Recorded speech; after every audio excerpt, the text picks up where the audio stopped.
একটা গল্প শুনেছিলাম, পাক হানাদার বাহিনী যখন বাংলাদেশে অ্যাটাক করতো, পাক হানাদার বাহিনী জিজ্ঞেস করতো মুসলিম না অমুসলিম চেক করার জন্য, বলতো কালেমা বল, কালেমা বাতাও। তো যারা কালেমা বলতে পারতো পাকিস্তানি বাহিনী নাকি ওদেরকে ছেড়ে দিত, শুনেছি। তো একজনকে এক বাঙালিরে পেয়ে তার মাথার মধ্যে বন্দুকর নল ধরে বলতেছে কালেমা বল সালে, কালেমা বাতা, কালেমা বল। তো ভয়ের চোটে এই দোয়া পড়া শুরু করছে। ও পড়তেছে লা ইলাহা ইল্লা আনতা সুবহানাকা ইন্নী কুনতু মিনাজ জালিমিন। পাকিস্তানি বলে সালে ইয়ে তো মুসিবত কা কালেমা হে। বাঙালি কয় হাম তো ভি মুসিবত মে হ্যাঁ। পাকিস্তানি বলে বেটা কোন দোয়া বললি, এটা তো মুসিবতের কালেমা। কয় আমিও তো মুসিবতে আছি, আমার মাথার মধ্যে বন্দুক ধরে তুমি আমার কালেমা জিজ্ঞেস করো, এখন কোনটা কালিমা আর কোনটা কি তো আমার হুশ আছে নাকি?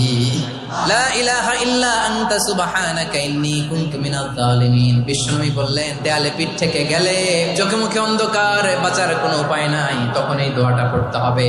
এই দোয়া পড়ে আল্লাহর কাছে ফরিয়াদ করলে বিপদ মুক্ত করবেন কে?